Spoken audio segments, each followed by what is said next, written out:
Najprej, hvala vam, ker ste se odzvala mojemu vabilu. No. Ja, hvala, ker si se kontra odzval, da te stvar zanima. Sem mislil, da bi mal na kratko govorili o tem, kaj se dogaja glede referenduma, se pravi v sami vsebini. Zakaj ste se marca v bistvu povezali s kolegi iz Anhovega in v bistvu začeli to kampanjo proti noveli tega zakona o vodah? Mislim, da tam nekje 5. marca zvedeli, da se spreminja zakon o vodi, da gre postopek po skrajšani obravnavi z obrazlago, da gre za manjše spremembe in z obrazlago, da gre zgolj za to, da se bo zagotovil nekaj dodatnih sredstev za sanacijo poplavnih območij. In mi smo zvedeli, kak je nekje 5. marca, da se je pa naskrivaj, da sta se v ta zakon naknadno, krepko po javni obravnavi vključila še 2 člena, ki sta pa izjemno nevarna za pitno vodo in da so seveda tudi za ogrožanje priobalnega pasu, za naravo.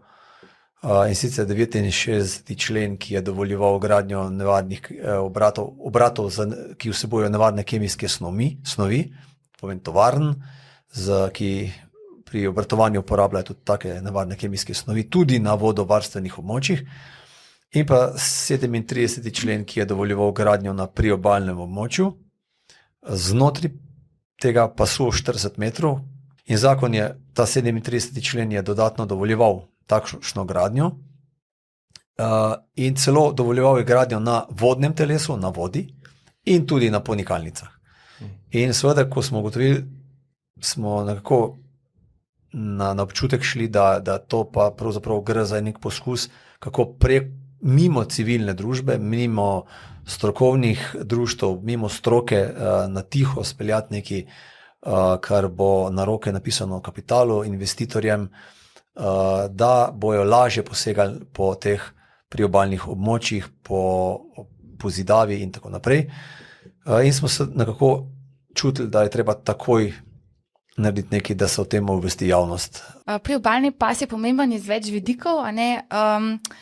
Ena stvar je v bistvu ta, da to je v bistvu kakor en most med vodnimi in kopenskimi ekosistemi. Potem še ena stvar je tudi, da če ta območja pozidamo, v bistvu prekinemo to naravno povezavo med padavinskimi vodami, med površinskimi vodami in med podzemnimi vodami, ki je v bistvu tukaj na priobrežnem pasu še posebej intenzivna. Beton ali pa druga nepropustna površina to komunikacijo prekine in če je tega veliko, seveda to pol vpliva na napajanje zalog tudi podzemne vode, ki je vir naše pitne vode.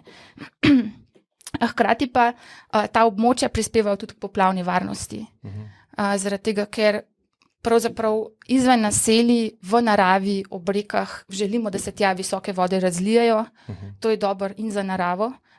Za nas mi gledamo poplave kot na neko grozno naravno nesrečo, ampak za naravo je pa to zdravo, da je to od časa do časa. Da se ohranjajo ti priobalni ekosistemi, ki rabijo pač to napojenost z vodo in tam se tudi ta voda zadrži, da takoj ne odteče. In je kot ena taka zaloga za hude čase, če lahko tako rečem. In seveda dobro je to tudi za ljudi, a ne? Ker s tem, ko gre nekaj vode že v naravi iz struge ven, pomeni, da bo v naseljih manj in da bo poplavni val v naseljih manjši. Druga stvar pa je seveda, da bi ta novi zakon omogočil pozidavo vodnih in priobalnih zemljišč tudi izven naselij, se pravi v naravi, kar pomeni, da bi se pozidale te površine, ki bi morale biti namenjene razlivanju visokih voda. To pomeni, da vsa ta voda potem ostane v strugi in je v naseljih poplavni val še toliko bolj intenziven. Hkrati pa, seveda, če imaš ti en objekt toliko blizu vode, ga moraš zaščititi pred poplavami ali pa pred potencialno erozijo, karkoli. To pomeni utrjevanje brežin, to je praktično neizogibno.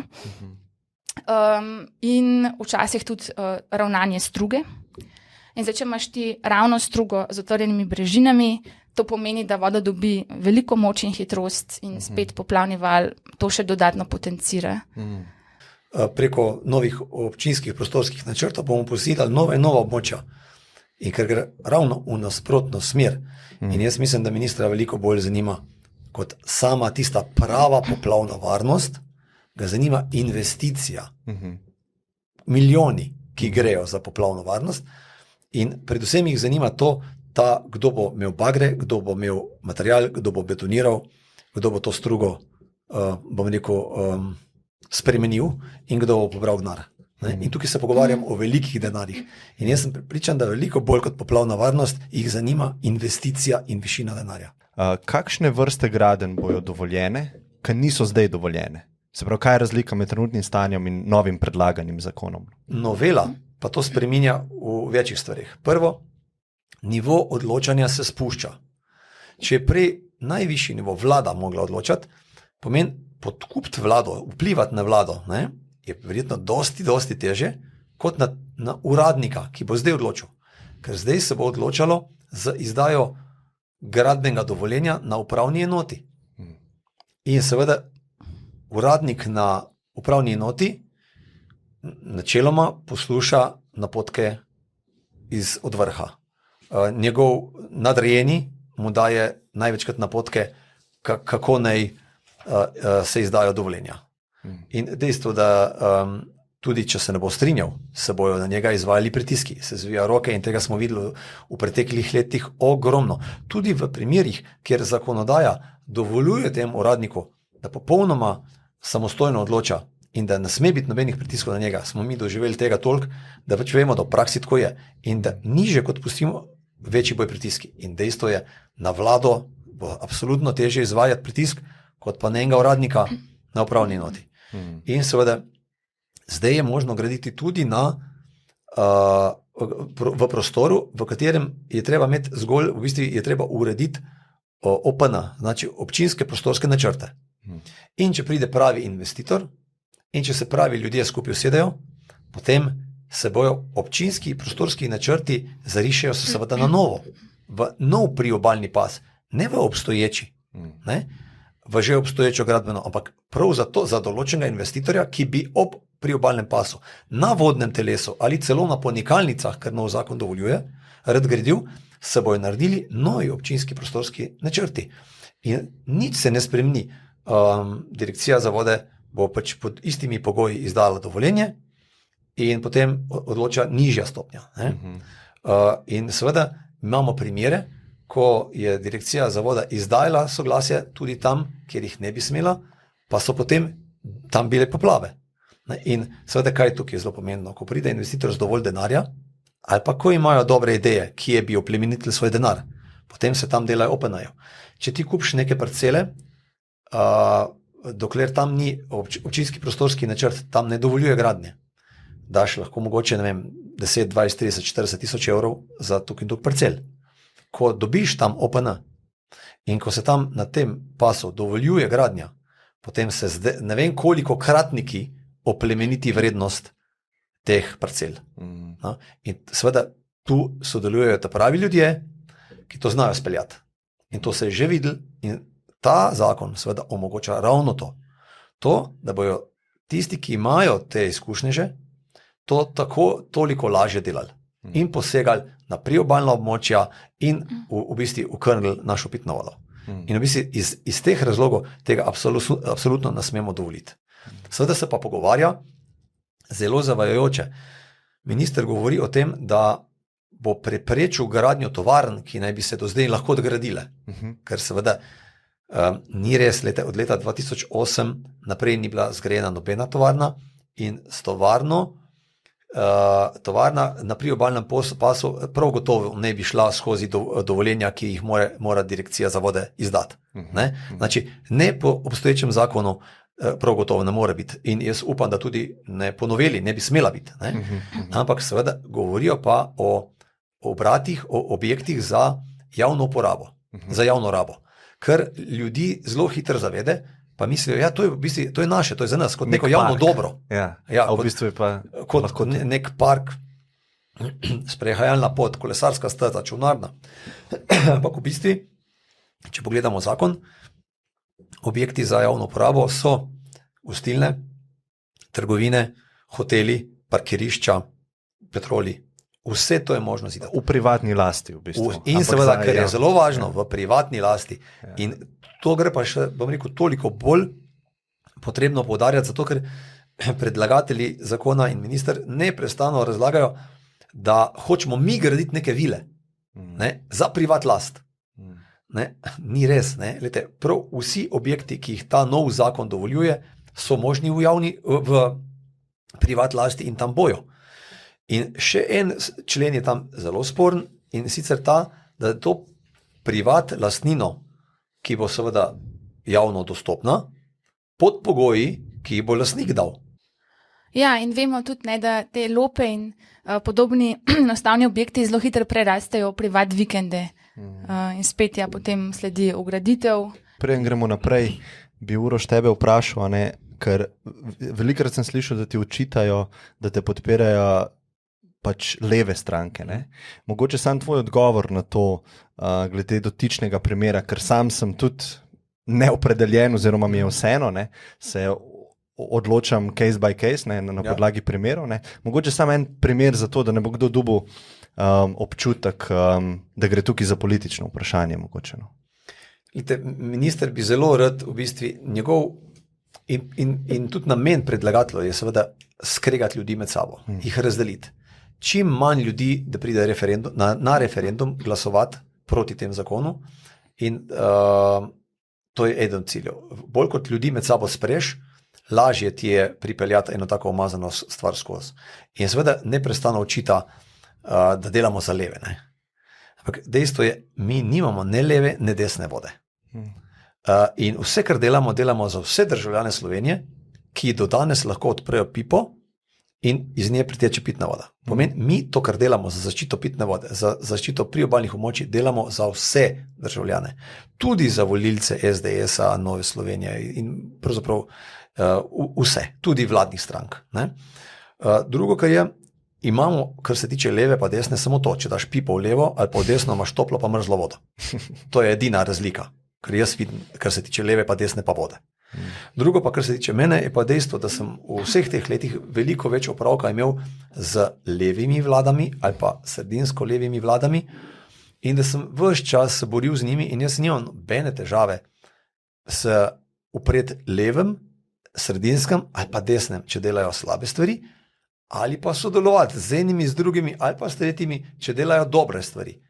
In žal mi je, pač, da v tem primeru desna vlada imela izjemno priliko, da zelo slabe stvari, ki so jih do zdaj delali na okolju, predvsem leve vlade, da bi jih ta desna vlada lahko popravila in bi s tem, rekel, obstala še dolgo let na vladi in da bi rekli, glejte, če so oni delali slabo, glejte, kako se dela prav.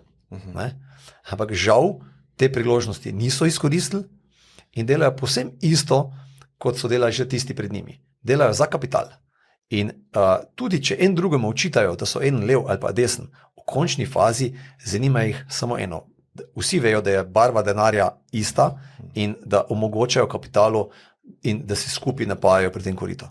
Se mi zdi zelo, zelo pomembno, da bo ta referendum nek preizkus zrelosti naroda, kjer bomo mi dali nek signal in tej vladi, in vsem nadaljnjem levem, sredinskem, desnem, kakršnekoli bi prišle, da po okolju državljani Slovenije ne dovolimo, da se hlasta to, kot hočejo. Ne?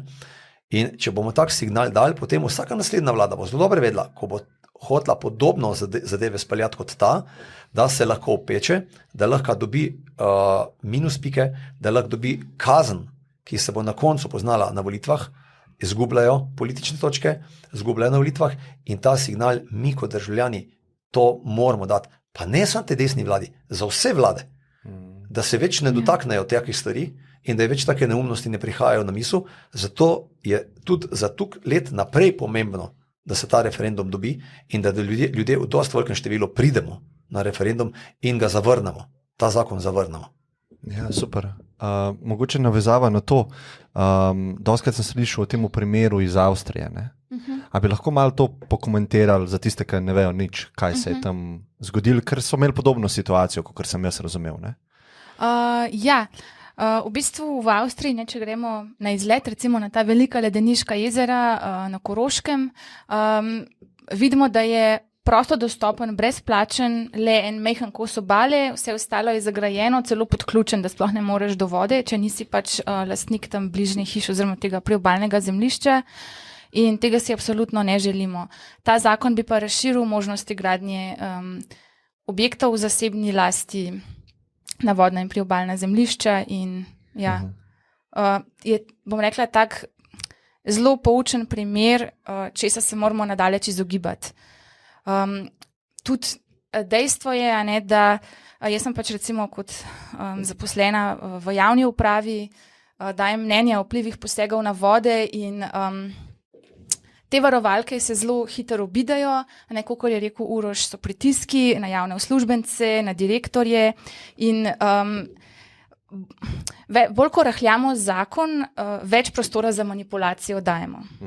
In zato kvečemu je bilo treba to obstoječo zakonodajo še malo bolj zaostriti. Recimo ta obstoječi zakon o vodah popraviti recimo 14. člen, da bi bile gradnje v naseljih res točno definirane in zelo omejene. Bolj kot je zdaj in da bi seveda 37. člen, ki govori na splošno tudi o naravnih, vodnih in priobalnih zemljiščih, ostal kot sedaj, se pravi, da so tam dovoljene samo res te nujni posegi, ki pač spadajo ob vodo, ne vem, objekti za rabo vode, za zaščito in reševanje, za ohranjanje narave in podobno. Žal je pač tako v naši družbi, da varovalke so dostikrat samo na papirju in Leta 2008 je bila noter dana prva izjema, ki je za oženje priobalnega pasu, o kateri sem pregovoril, ki je mogla na koncu potrditi sama vlada. Leta 2008 je bila ta izjema noter dana. In zanimivo, to izjemo je v zakon dala prva Janševa vlada, ko je bil minister Vizjak, minister za gospodarstvo. In to je bilo prvo rahljanje zakona, ki je zares ščitil. Res je grožnja utemeljena, ne? In res je človek izjemno zvit, ker na koncu pogledamo prvo stran tega njihovega letaka, ko pa pravi objekti za javno uporabo, kljukica, ne? To pa mi dovolimo. Ampak ko pogledamo sliko njihovega letaka, na sliki ni objekta za javno uporabo. Objekti za javno uporabo, kljukica. Pa pogledamo, kaj je na sliki, ena lepa reka, potok in nekdo s kajakom na vodi. Objekta, ki bi bil tam hotel, petrol, trgovina, ne vem, gostilna, ja pa ni. Prav resno se delajo norce in na naslednji strani, ko prav, da bo nov zakon bo prepovedoval gradnjo objektov v zasebni lasti. Ne?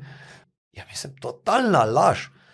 In ravno ta gradnja trgovin, petrolov, hotelov, gostiln bo v zasebni lasti. Kako v bistvu lahko nekdo napiše na letak, ki ga potem pošle, če pa ravno to njegov zakon omogoča. In ko vidiš, da je pravzaprav cela stvar od samega začetka naprej izredno dobro zamišljena in zdaj so postajajo nekako malo živčni. Zato, ker prvič smo jih ujeli, ker so mislili, da bojo gladko speljali. Z obrazlago, da gre za manjše spremembe zakona in zgolj za zagotavljanje sredstev za poplavno varnost, so pretentali celo opozicijo. Ker celo opozicija ni opazila, da so oni dali ta dva člena noter. Jaz lahko rečem, da me v bistvu res izjemno veseli to, da sem doživel to aktivacijo mladih. In zdaj pri vodi so nekako, se mi zdi, mladi dojeli, da če ne bojo sami aktivno začeli delati na tem, da si zagotovijo možnost preživetja na tem planetu sebi in pa svojim potomcem, da to zaupati obstoječi politiki in čakati, da bojo sami prišli na vrsto, ni v redu.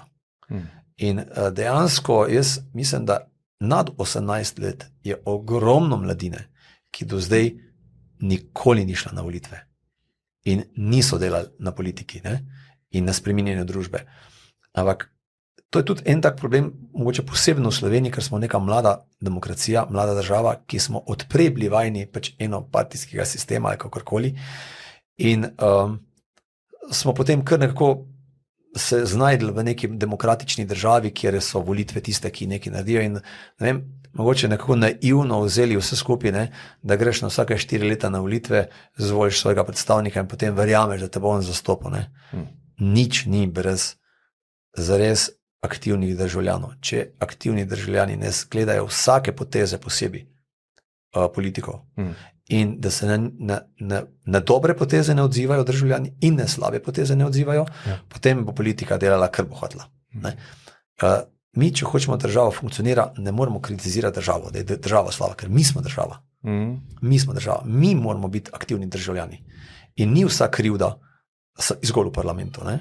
Mi moramo tisti, ki gremo na ulice, če je treba, da izrazimo soglasje, nesoglasje, moramo iti na referendum, moramo iti na karkoli, kakršnokoli način, tudi na občinskih politikah in karkoli in na naslednjih politikah, na naslednjih volitvah pač nagraditi tiste, ki si nagrado zaslužijo in krepko kaznovati tiste, ki si zaslužijo, da so kaznovani.